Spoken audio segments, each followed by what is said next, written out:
글 쓰다 눈물이 날 것 같지만 간략하게 써보겠습니다. 21살 때 만나 우여곡절 다 겪은 36살 동갑내기 부부입니다.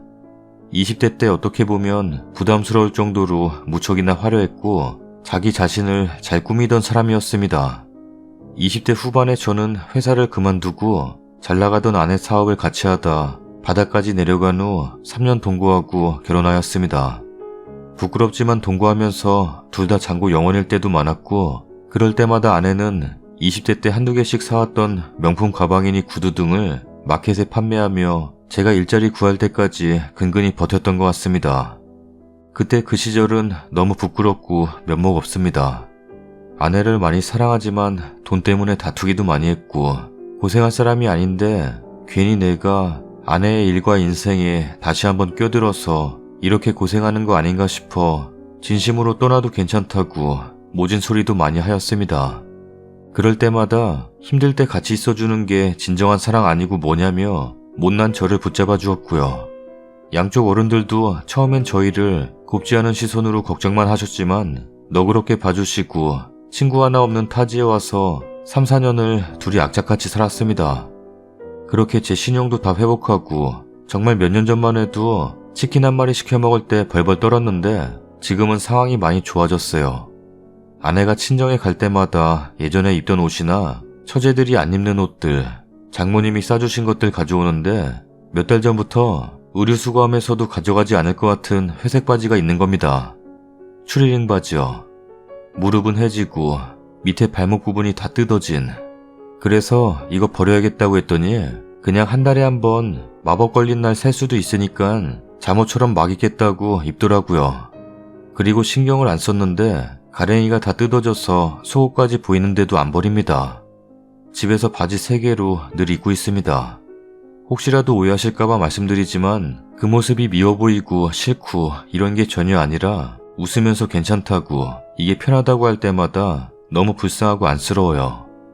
물론 아내가 카페 점장으로 일하고 있는데 일 나갈 때 정장은 아니지만 원피스 스타일로 입고 나갑니다. 예전처럼 비싼 옷들은 아니지만 오래된 옷들이고 늘어나도 그냥 입어요. 어쩌다 내 와이프가 이렇게 됐나 싶기도 하고 그러면서 아울렛이나 홈쇼핑에서는 제 옷만 사주네요. 저야말로 막 입어도 되는데 네가 사다 주면 되지 않냐라고 많이 말씀하실 수도 있는데 아내가 요 근래 살쪘다며 예전 옷도 안 맞는다고 우울해하는데 제가 사다 준 옷이나 잠옷을 오히려 번거롭게 환불하고도 남을 사람이란 걸 알기 때문에 쉽지 않습니다. 맘대로 버릴 수도 없고 상처받게 하고 싶진 않고 저만 깨끗하고 좋은 옷 입기도 미안하네요.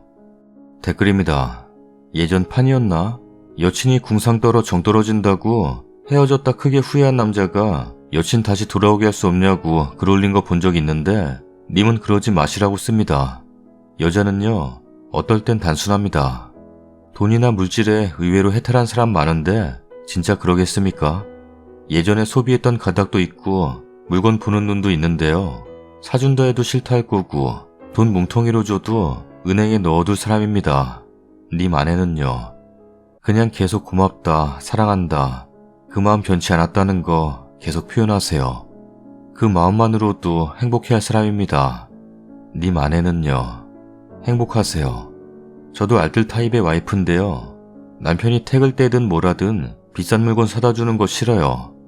그 돈이면 뭘 할 수 있는데 생각 들어서 아깝고 꼭 필요한 것도 아닌데 이렇게 헛되게 쓰이는 것도 스트레스 받고 그래요.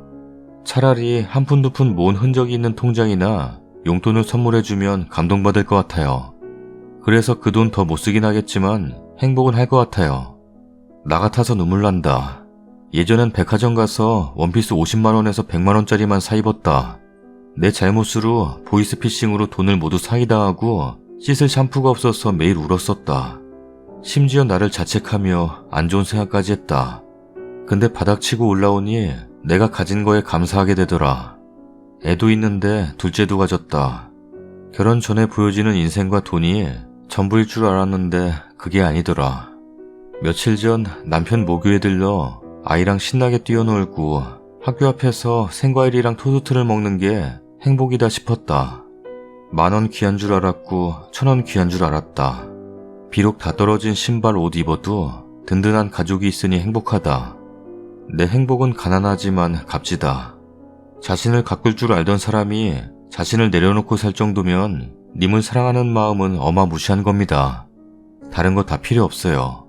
지나가다 쳐다보는 옷 있으면 무작정 끌고 들어가 옷 한 벌 사주시고, 지나가다 쳐다보는 음식점 있으면 맛있게 먹여주고, 그렇게 세세하게 난 널 사랑한다는 걸 보여주세요. 그거면 될 거예요. 그런 분들은 그런 사소한 거에 만족하며 행복해 할 겁니다. 거창할 필요 없어요.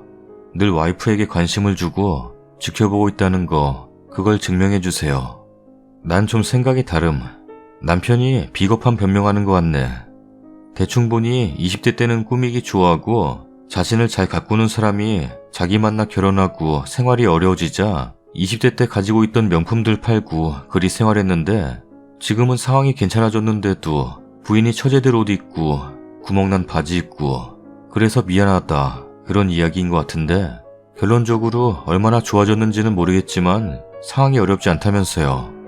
그럼 여기에 자기 옷은 안 사 입고 내 옷만 사주고 미안하네요 가 아니라 고생한 부인을 위한 이벤트를 뭘 해주면 좋을까요? 를 물어봐야 하는 거 아닌가요? 내가 사다 줘도 환불할 사람이랬죠. 아니요. 진짜 부인을 생각한다면 내가 잠옷을 사주고 안 사주고를 떠나서 맛있는 곳에서 먹는 음식, 재밌는 영화 보고 같이 손잡고 쇼핑하고, 부인이 사는 걸 싫어하면 아이 쇼핑이라도, 사람들 많이 나가는 곳은 피해야 하니깐 오늘은 편히 쉬는 날에서 집안 청소나 음식도 본인이 직접 하고, 저녁에 산책하고 맥주 한 캔 먹으면서 이런 이야기 저런 이야기 하고, 소소한 행복, 항상 자기 사랑한다는 걸 느끼게 해주세요. 여러 글 읽어보시고 당장 부인을 위해 뭘 하면 좋을지 고민해보세요. 미안하네요 라는 소리보다. 다음 사연입니다. 올해 설대기 일주일 전 저녁에 어머님과 전화통화를 했다. 대뜸 너거 신랑이 이번 설에 5명 이상 모이면 안 된다고 하더라. 그래서 둘째 식구들은 명절 지나고 오라 했다. 그리고 너거 신랑이 제사 음식 간소하게 하자고 하던데, 지금도 많이 한 거 없는데 뭘 더 간소하게 하잔 말이고. 딱 이렇게 말씀하셨다. 나는 그 얘기를 듣고 너무 어이가 없어 말 한마디 못하고 네? 이러다가 우물쭈물 거리다 전화를 끊었다. 난 너무 황당하면 말이 잘 안 나온다. 나는 10년 6개월 전 결혼을 하였고 10살 8살 남매가 있으며 결혼 후 지금까지 맞벌이를 하고 있다. 애들은 내가 직장에 있을 때는 친정 부모님이 지금까지 봐주시고 계신다. 시어머님 집이 좁아서 다 모이기 힘들다는 이유로 결혼 후 3년 반 정도는 명절 또는 연말을 신혼집에서 음식 해놓고 하루 자고 가는 식으로 내가 음식을 만들어서 해먹었고, 그렇지 않을 경우에는 시골 시어머니 댁에 내려가서 보냈었다. 어느 명절엔 출산일이 거의 다 되었음에도 우리 집에 와서 명절을 보내고 왔다. 출산은 명절 3일 후에 나왔다. 그 전에 제사와 명절은 어머님이 아니라 작은 어머님께서 맡아하고 계셨고, 시할머니가 돌아가신 후 3년 제사 지내고 절에 모시겠다고 하시면서 제사를 어머님이 가져오셨다. 그게 7년 전. 그쯤 어머님이 좀 더 큰 집으로 이사해 7년 가까이를 제사와 명절에 내가 제수용품 장을 보고 먹을 것 준비를 해서 가지고 시댁으로 갔다. 갈비 재우고 식혜 만들고 김치 등등 몇 박스 된다. 가서는 음식 만드는 것까지 내가 다 하다시피 하면서 지내왔다. 음식 재료 준비, 설거지 등 동서가 거들어준다. 어머님은 음식을 잘 못한다고 애들과 놀아주며 보냈다. 나는 살면서 제사를 지내본 적도 없고 제사 음식을 만들어 본 적도 없었으며 누구 하나 어떻게 만들라고 가르쳐준 사람도 없이 인터넷에 도움을 받으며 재료를 사고 만들었다. 제사를 지내는 동안에는 대충대충 만든다거나 대충 지낸다거나 한 번도 그런 적 없이 최선을 다해 열심히 하려고 노력했다. 언제부터 내가 무엇 때문에 도맡하게 되었는지 기억도 흐릿하고 어느 순간 나는 계속 하고 있었다. 어머님은 일용직 일을 하고 계시고 매일매일 일하는 것이 아니라 일이 있을 경우에만 일을 하고 계신다.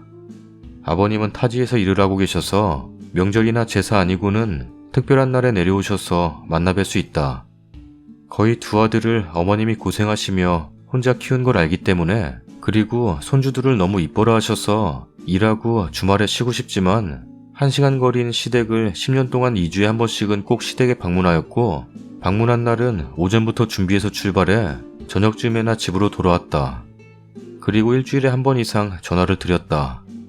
다치시거나 아프셔서 병원에 입원했을 때는 적적하실까봐 매일같이 전화를 드렸고 매주 찾아뵈었었다.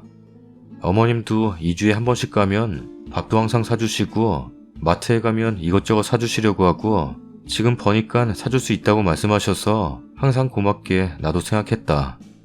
옷이나 속옷도 입으라고 주시고 고춧가루나 들깨가루, 고구마 등등 먹으라고 많이 주시려고 하셨다. 제사나 명절에 재료비 포함해 고생했다고 추가로 돈도 더 챙겨주셨다. 사실 돈을 재료비보다 더 챙겨주시는 게 마음이 불편했지만 안 받으면 더 불편하실까봐 받았다. 나도 항상 받기만 한 건 아니고 때마다 친정에서 김장을 해서 갖다 드리고 좋아하시는 것도 사다 드리고 이것저것 챙겨드리면서 사이좋은 고부 사이로 지냈다.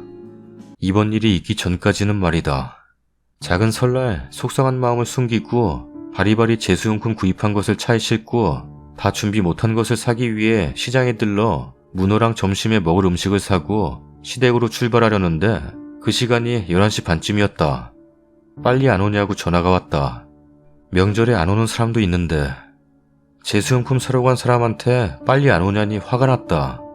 시댁에 가서 점심에 먹으려고 사간 족발과 회를 먹고 음식 준비를 하려는데 산적꼬지에 고기가 없다며 애들 먹게 고기 좀 넣지. 시동생 좋아하니까 잡채 좀 넉넉히 해라. 이러시는 거다. 나는 정말 화가 나서 나도 모르게 싫은데요? 와서 돕지도 않는 사람들 먹으라고 제사상에 올리지도 않는 잡채는 왜 만들어요? 그러고는 다 터트려버렸다. 누구는 5명 이상 모이면 안 되니 오지 말라 하고 나는 5명 이상 넘는데도 와서 음식 다 만들고 지금까지 제사 음식도 간수했는데 뭘 더 줄이냐고 하시고 진짜 섭섭하다고 3년 제사 지내면 절에 모신다 했으니 절에 이제 모셔달라고 얘기했다. 그랬더니 알겠다고 하셨고 우리 하자는 대로 제사 절에 모시겠다고 얘기를 하고 나한테 미안하다고 그러셨다. 이번 봄에 돌아오는 제사만 지내고 그 다음부터는 절에 모시겠다고 했다. 나는 시댁에서 집에 돌아와서도 조상님들께 죄송한 마음이 들고 지금까지 했던 게 무의미하게 된 것 같아 한동안 마음이 불편해 잠도 설치고 힘들어했다. 그리고 내가 증조부모 조부모 제사는 절에 모시지만 시부모님 돌아가시면 그건 제사 모시겠다고 말씀도 드렸다. 그 후 2달 후 나에게 다이렉트로 전화가 왔다. 그 전화하기 하루 전 시댁에 다녀왔었다. 절에 제사를 모시려고 하니까 돈도 엄청 많이 들고 유골이 없으니 절에 모시는 게 의미가 없다고 간소하게라도 다시 제사를 모시면 안 되겠냐고. 아니면 싸게 모실 절을 나보고 알아보라고. 어떻게 하면 좋을지 얘기해달라고 하시고는 끊었다. 나는 또 어이없었다. 이번 제사가 마지막이라 생각하고 최선을 다해 준비해서 잘 지내려고 생각하고 있었는데 또 나쁜 년들에게 못한다고 말하라는 것인가 싶어 속상해서 하염없이 울었다. 남편과 의논을 했다. 첫 번째, 절에 모시는 게 그래 비싸면 우리가 어느 정도 보태겠다. 두 번째, 제사를 다시 지내고 싶으시면 장 보는 거는 어머님이 해달라고 가서 음식은 만들겠다고 했다. 세 번째, 아버님이 시골에 자주 가시니 산소에 명절 전에 가셔서 간단하게 과일과 술을 올리는 게 어떻겠냐. 아버님이 안 되면 남편이랑 서방님이 산소에 다녀와라. 이렇게 남편에게 얘기하고 나는 도저히 말씀 못 드리겠으니 남편에게 얘기하라고 했다. 난 그렇게 제사 장 보는 걸 어머님한테 해달라고 말하면 네가 혼자 준비한다고 많이 힘들었나 보구나. 그럼 내가 준비해볼게. 내가 음식은 잘 못하니까 그래도 음식은 만들어준다니 그렇게 하자. 이렇게 말할 줄만 알았다. 남편은 어머님한테 장 보라고 얘기했다고 했다. 자기가 가서 장 보는 거 돕는다고. 간소하게 한다 해놓고 뭘 그래 살라고 또 장 보는 걸 도우미까지 가냐고. 그랬더니 밀고 다니는 장바구니가 없어서 혼자 힘들다고. 정말 효자 나셨다. 나 같음 밀고 다니는 장바구니 하나 사겠다. 어머님 집 옆에 작지만 시장도 있고 식육점도 있다. 장 보는 거 남편이 도와주러 가고 난 희희낙낙 놀고 있으면 내 맘이 편할까? 난 그때까지만 해도 내가 하기 힘들어 어머님한테 떠맡긴 것 같아 미안한 마음이 있었다.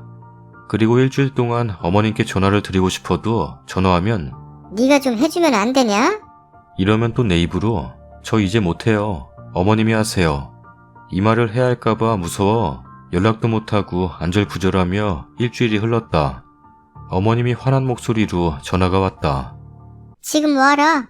난 일이 손에 안 잡혀서 일도 못하고 잠도 못 잔다.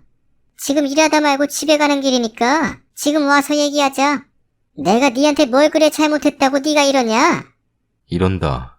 그래서 내가 생각하고 있던 걸 얘기를 하고 다음에 얘기하자고 전화를 끊었다. 나는 전화를 끊고 나서 도대체 내가 무엇을 잘못했길래 내가 저런 화난 목소리로 당장 오라는 소리를 들어야 하는지 이해를 해보려고 아무리 해도 이해가 되질 않았다. 이제껏 시집와서 내가 장보고 음식 다 했는데 시어머님한테 장 한 번 보라고 한 게 그래 큰 대역죄인가 싶어 억울했다. 그리고 나서 2주 후 남편이 시댁에 갈 거냐고 물었다. 가고 싶지 않다고 했다. 2주 후면 제사니까 그때 가서 얘기하면 되지 않냐고. 왜 또 나만 가서 그 변명의 소리를 듣고 있어야 되는지 이해가 되지 않았어. 둘째 며느리랑 둘째 아들은 이 일에서 배제돼서 신경을 하나도 안 쓰고 있는 것도 기분이 안 좋았기에 남편 혼자 다녀오라고 보냈다. 그리고 배가 아파 잠깐 자리 비운 사이 어머님께 부재중 전화가 3통이나 와 있는 거다. 그리고 딸도 전화가 와 있고 난리가 나 있었다. 어머님이 내가 전화 안 받는다고 아들이랑 딸한테도 다 전화를 한 거다. 내가 전화 안 받는다고. 어머님께 전화를 했다. 내 입에서 좋은 말이 나올 리가 없었다. 왜 몇 통이나 전화를 하신 거예요? 내가 뭘 잘못했다고 이렇게 하세요? 내 목소리는 아주 많이 격앙되어 있었다. 와서 얘기하자 해놓고 안 오니 그런 거지. 라길래 제가 한 달을 안 갔습니까? 2달 안 갔습니까? 왜 제사 때문에 나한테만 그러세요? 동수랑 서방님한테도 얘기해야죠. 제사 때 얘기해요. 라고 했다. 그랬더니 그때까지 못 기다린다. 너 때문에 정신과 다니고 그러는 거야. 여기서 내가 미치고 말았다. 내가 무엇을 잘못했길래 나 때문에 정신과에 다닌단다. 난 완전 폭주했다. 어머님이 제사 장봐 놓으면 며느리들은 가서 돕고 하는 게 맞는 거지. 그게 왜 내 일이에요? 제사 장 보는 거 하나 해달라고 했다고 이럴 일이에요? 예전에 네가 한다고 했잖아. 내가 일하러 간다고 하니 네가 다 준비할 테니 걱정 마세요 했잖아. 그럼 네가 해야지. 누가 해? 이런다. 내가 하도 기가 차서 따지면서 제가 어머님한테 지금까지 얼마나 잘해드리려고 노력했는데 이러세요? 진짜 애들 아니면 이혼하고 싶네요. 지금까지 애들 아빠 생각해서 참고 열심히 한 거예요. 이혼할 거예요. 어디 시어머니한테 따박따박 말하냐?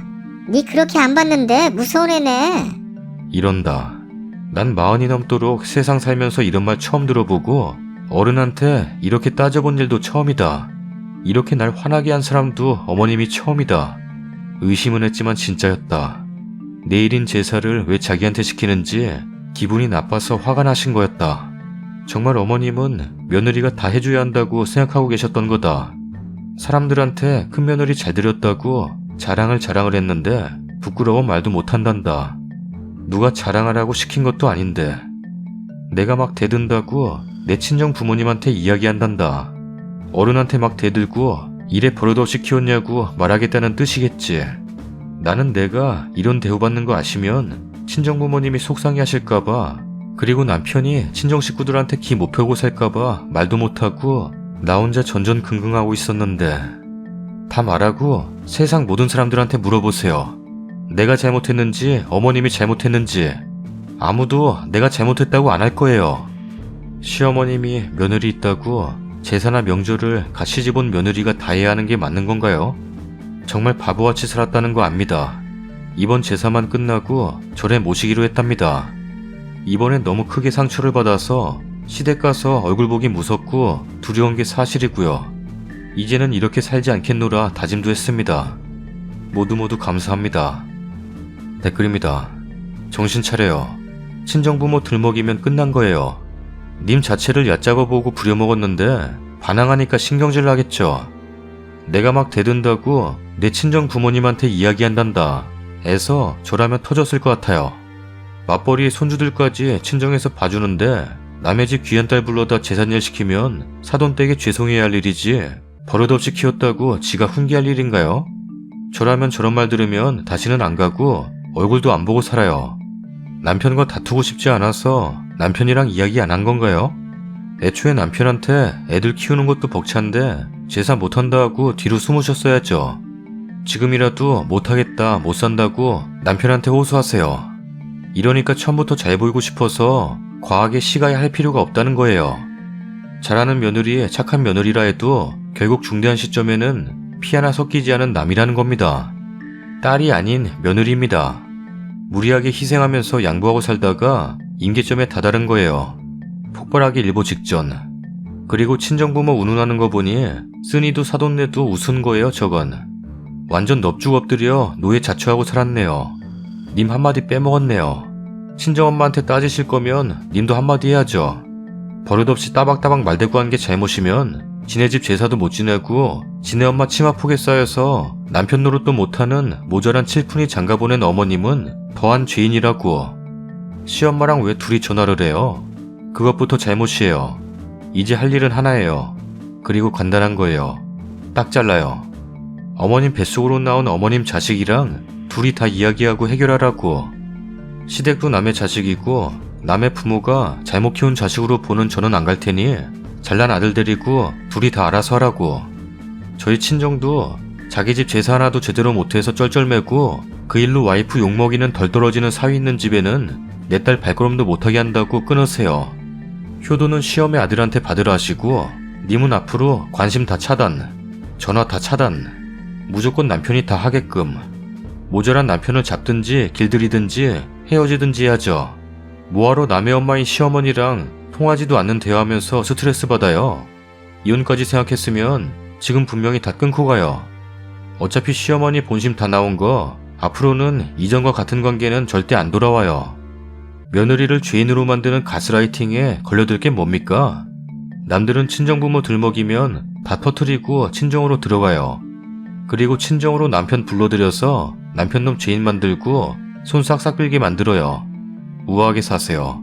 사서 고생하지 마세요. 엄마가 불합리하게 다 하고 살면 그 스트레스 애들한테 갑니다. 다음 사연입니다. 어제 참다 못해 옳게 뺨을 쳤습니다. 그리고 오늘 경찰서에 간다고 하네요. 폭행죄로. 저희 집 강아지보다 대가리 나쁜 5살 차이 나는 동생놈이 하나 있었습니다. 4년 전 20살 때 대뜸 어떤 여자 임신시켜 하루아침에 올케가 생겼어요. 20살짜리 군대도 안 다녀왔고 직업도 능력도 없는 놈의 아이를 가졌다는 측은함에 저희 부모님은 항상 미안한 마음으로 지내셨고요. 문제는 아직도 둘 다 백수백조로 집구석에서 놀고 먹고 있죠. 사건은 이렇습니다. 몇 달 전 제가 오래 만났던 남자친구와 결혼을 약속하게 되었어요. 각자 집에 인사드리고 집은 서로 반반씩 해서 대출도 좀 끼고 해서 작은 아파트로 정했고 둘 다 부모님 도움 없이 반반씩 알뜰살뜰하게 살자고 해서 그렇게 진행하던 중이었습니다. 그러던 중 아버지가 저와 막내를 따로 부르시더니 타지에 있는 작은 건물이 있어요. 절대 큰 게 아니라 작지만 그래도 시가로 보니 약 4억 정도 하더라고요. 그걸 저에게 주신다고 하셨어요. 주신다는데 당연히 감사하게 받죠. 남동생에게는 그 옆에 있는 작은 주택이 있는데 거기서 살으라고 했고요. 아버지도 이제 나이가 있기에 엄마와 둘이 노후 보내면서 살고 싶으시다고. 거기에 남동생이 바락바락 내가 아들인데 여자한테 주는 법이 어딨어? 재산은 아들한테 주는 게 순칙이야. 라면서 무식한 소리만 빽빽하길래 아버지는 너한테 줘봤자 아무 능력도 없는데 어찌하겠냐? 라고 하셨는데 여기서 올케가 눈에 불을 킨 건지 이틀 전 엄마가 병원에 실려갔다고 하시더라고요. 엄마는 엄청난 알레르기가 있어요. 바로 복숭아. 올케가 엄마에게 복숭아를 먹였습니다. 그것도 수박 화채했다며 복숭아를 갈아서 넣었더라고요. 올케는 이미 알고 있어요. 4년을 같이 살았는데 모를 리가요. 다음 날인 어제 퇴원하시긴 했지만 하루 동안 정말 정신이 없었네요. 그리고 아버지는 꽃가루 알레르기가 심하신데 봄엔 하루 종일 기침에 시달리고 계세요. 그래서 저희 집엔 절대 생화가 없어요. 그런데 웬걸 어제 엄마 퇴원하고 아빠랑 같이 집에 왔는데 올케가 집에 꽃다발을 선물 받았다며 신발장에 꽃병까지 사서 꼽아놨더라고요. 사실 제 입장에선 충분히 이해 안 될 행동 아닙니까? 그래서 올케에게 따졌습니다. 일부러 그러는 거냐면서 화가 나서 언성이 높아지긴 했어요. 엄마가 쓰러졌다는 전화에 정신없던 건 사실입니다. 근데 올케왈 제가 진짜 어머니 죽이겠어요? 몰랐다고요, 형님. 이러는 겁니다. 여기에 눈깔이 돌아 뺨을 한 대 갈겼습니다. 그러자 소리를 막 지르면서 미친 거냐면서 제 뺨을 한 대 때렸습니다. 그걸 보고 엄마랑 아빠도 열받으셔서 올케에게 한 소리 하시면서 아빠는 콜록거리면서 계속 화를 내시더라고요. 그때 소리가 시끄러우니 밖으로 나온 우리 집 개만도 못한 동생님이 팔짱을 끼며 그러게 누나 말고 저한테 건물 주셨으면 엄마 병원 안 가도 되잖아. 아빠도 뭐 기침할 일 없고. 뭐? 제가 미쳤나 싶어서 소리 지르려고 할 찰나에 아버지가 개만도 못한 동생 뺨을 철썩 때리면서 나가. 얼어 죽든 쪄 죽든 굶어 죽든 나가라. 라면서 내쫓았어요. 그래 나간다. 라면서 당당하게 나가던 놈이 하루 만에 돈이 없는지 저에게 협박 아닌 협박으로 연락이 왔네요. 올케가 저를 고소한다고 합니다. 폭행으로. 그래서 하라고 했더니 고소장 접수한 걸 사진 찍어 보냈네요. 참 답답합니다. 어디 말하기엔 개만도 못한 동생이 쪽팔리고 참 그냥 익명으로라도 속풀이 좀 했습니다. 댓글입니다. 몇 년이나 한 집에 같이 살았고 알레르기 있는 거 알고 있는데 일부러 먹였다고 동생놈 개소리할 때 녹음했으면 증거로 딱이었는데 아깝네요.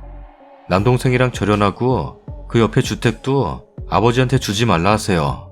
미쳤나봐. 진짜 저런 막대 먹은 자식이 세상에 어딨냐. 진짜 제정신이 아닌 거지. 알레르기가 심하면 잘못될 수도 있는데 너무하네. 의도적으로 복숭아를 갈아서 넣은 건데. 그리고 동생놈. 그 뭐냐? 유산상속금지 같은 거 신청 못하나요? 무슨 남자가 벼슬이라고. 남자한테 주는 게 당연하다고? 다음 사연입니다. 안녕하세요. 저는 35 평범한 여자 직장인입니다. 너무 어이가 없어서 그 친구와 같이 보려고 글을 씁니다. 우선 그 친구와 저는 중2부터 단짝 친구고 같이 어울리는 여러 명의 친구들이 있어요. 팩트만 말하자면 친구에겐 사회에서 만나서 9년을 친하게 지내는 1살 터울의 언니가 있어요. 저도 그 언니를 한두 번 정도 잠시 본 적이 있으며 친구는 워낙 그 언니와 친하기에 언니가 3년을 만나고 있는 애인과도 자주 어울려 놀더라고요. 문제의 발단은 그 언니의 애인이 친구에게 소개팅을 해주며 시작이 되었습니다. 소개팅남과 친구는 어느 정도 관계가 진전이 되어 사귀게 되었지만 술을 워낙 좋아하는 친구의 성향 때문에 그 남자가 질려서 사귄 지 한 달 만에 이별을 통보했고 카톡에 전화에 집에까지 찾아가서 몇 시간을 기다리는 친구의 모습에 남자가 학을 떼었는지 친구 전화번호 그리고 카톡 아이디를 완전히 차단을 했습니다. 그때마다 울며불며 소개팅남에게 문자 한 통만 보내달라고 제게 사정을 했고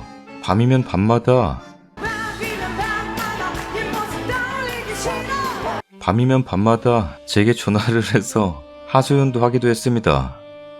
그렇게 친구가 이별을 한 지 2달이 지났고 저번 주 주말에 이 친구를 만나게 되었는데 제게 한다는 말이 일반적인 상식으로는 이해가 되지 않는 것이었습니다. 소개팅남과 헤어진 직후 모든 연락수단을 차단당한 친구의 동아줄은 위에 언급한 친한 친구의 애인이었습니다. 그 남자가 주선자이기도 했고 그 남자가 자신의 후배를 친구에게 소개시켜준 것이니 언니의 애인을 통해 소개남을 다시 잡아보려 했겠죠. 그렇게 언니의 애인과 소개남의 근황을 알아본다는 명목하에 둘이서 연락을 하고 지내다가 둘이서 술을 한잔 하기로 했답니다. 그리고 그날 둘이서 술이 떡이 돼서 모텔을 가게 되었고 관계까지 가졌다고 하더라고요.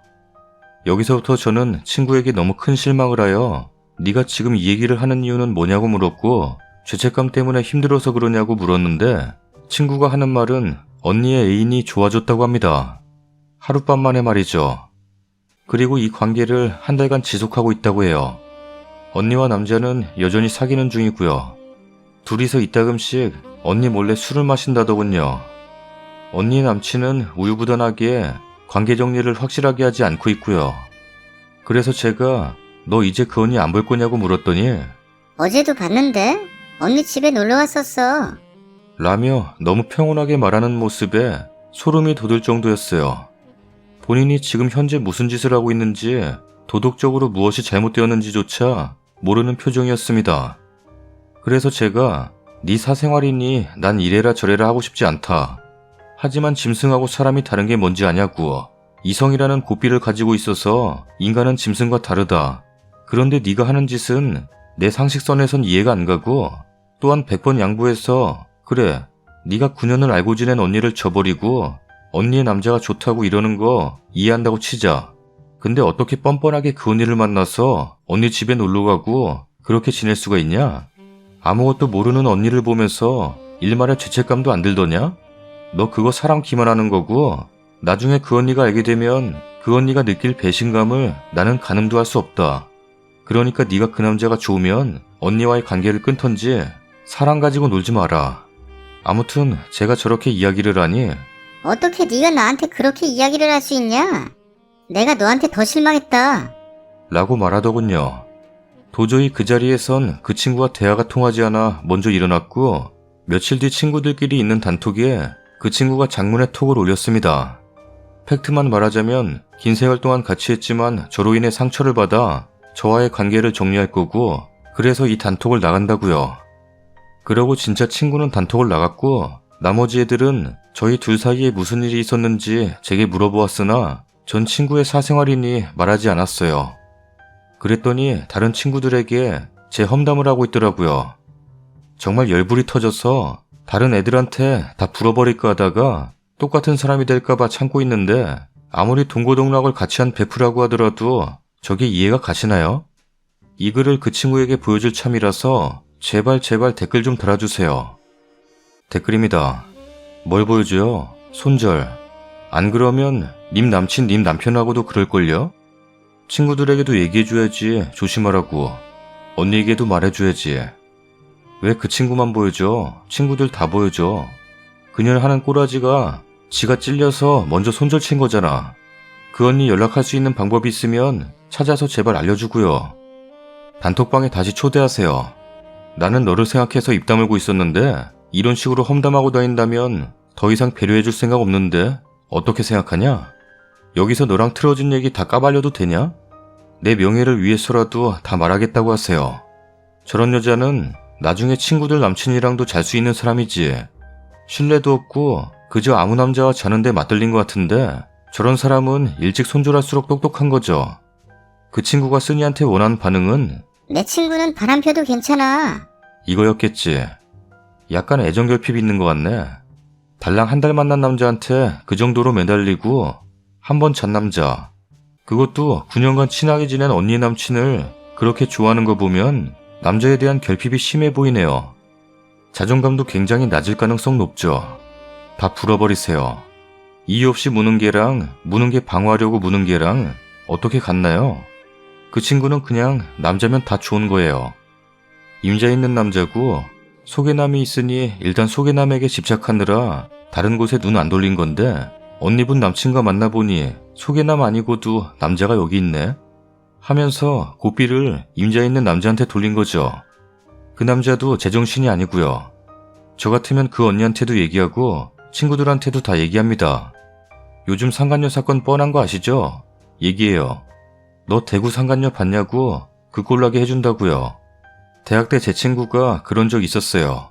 제 남친하고 하룻밤 보내고 임신해서 산부인과를 저랑 같이 갔었죠.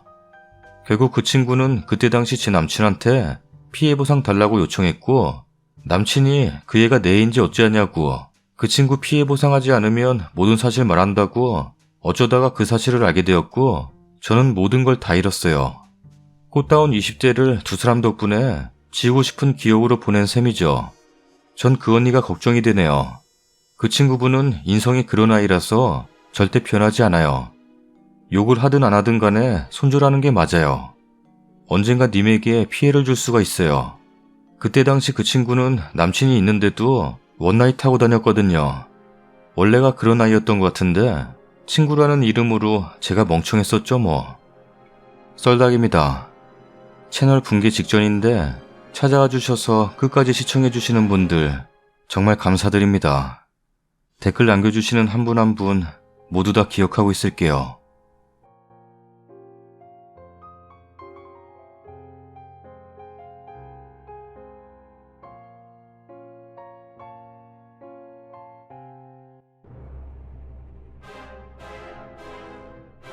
몇 명 안 돼서 외우기도 쉽겠다.